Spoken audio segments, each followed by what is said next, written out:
بەداخەوە کەسانێکی تر هەیە ئابە شێوەیە بەهۆی تۆڕە کۆمەڵایەتەکانەوە قیامەتی خۆیان پوچ کردووە، پوچ مایە پوچن. پێغەمبەری خوا صلی الله علیه وسلم بە سەحابەکانی فەرموو ئەزانن موفلیس کێیە، کێ موفلیسە ئیفلاسی هێناوە، کێ مایە پوچە؟ فەرمی ئیفلاس ئەو کەسە ئیفلاسی هێناوە موفلیس و مایە پوچە لە ئومەتەکەی من، ئومەتی منە، موسڵمانە. لە ڕۆژی قیامەتا دێ پێغەمبەری خوا فەرمێ صلی الله علیه وسلم نوێژی پێیە، ڕۆژووی پێیە، زەکاتی پێیە، بەڵام موفلیسە. بۆ نوێژی کردووە، ڕۆژووی گرتووە، زەکاتیشی داوە، خێر و چاکیشی کردووە. لە ڕۆژی قیامەتا دای ئەنیشێنن هەر کەسێک لە دنیادا زوڵمی لێ کردووە، دێ ئەو کەسەی کە زوڵمی لێ کراوە دێ حەقەکەی لە چاکەکانی هەڵەگرێت. جوێنی بە فڵان کەس داوە، بڕۆن لە چاکانی بدەن فڵان کەس چکە جوێنی پێداوە. ئەو جوێنانەی کە لە کۆمێنتان نووسیوتە هەمووی لە ڕۆژی قیامەتە لە نوێژ و ڕۆژ و عیبادەتەکانت دەرەکرێت دەرەوە، ئەدرێ بەو کەسەی کە جوێنت پێداوە.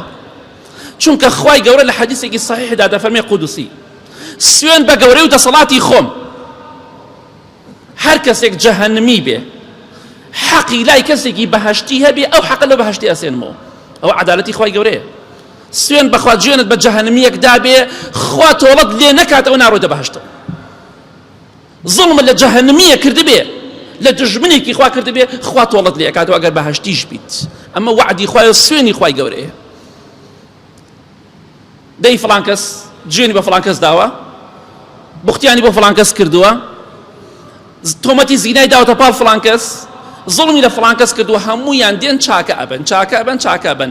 پێغەمبەری خوا فەرمێ صلی الله علیه وسلم ئەم موفلیسە چاکەی نامێنێ، نوێژی نەما، ڕۆژووی نەما، عیبادەتی نەما، سەدەقە و خێری نەما، زەکاتی نەما، هیچ مایە پوچ بووە. چونکە ئەوەنەی زوڵم کردووە، ئەوەنەی جوێن بە خەڵکی داوە، ئەوەنەی بوختیان بۆ خەڵکی کردووە، هیچی نەما. ئەمجا پێغەمبەری خوا دەفەرمێ صلی الله علیه وسلم ئەگەر چاکەکانی تەواو بوو، بەشی مەزلومەکانی نەکرد ئەو خەڵکی کە حەقی لایەتی، ئەمجا گوناه و تاوانی ئەوان دەهێنن، دەیخەنە سەر گوناه و تاوانەکانی ئەم قورق ئەکا بەسەر خۆیە. ئەمجا پێغەمبەری خوا دەفەرمێ صلی الله علیه وسلم فڕێی ئەدەن ناو ئاگری دۆزەخەوە. نوێژەکانی ڕۆ بۆ خەڵک، تۆ ئەم ئیساعەتی بۆ مزگەوت خێرەکەی مەنێرە بۆ خەڵک، مەینێرە بۆ من، بۆ خۆت پێویستت پێیەتی.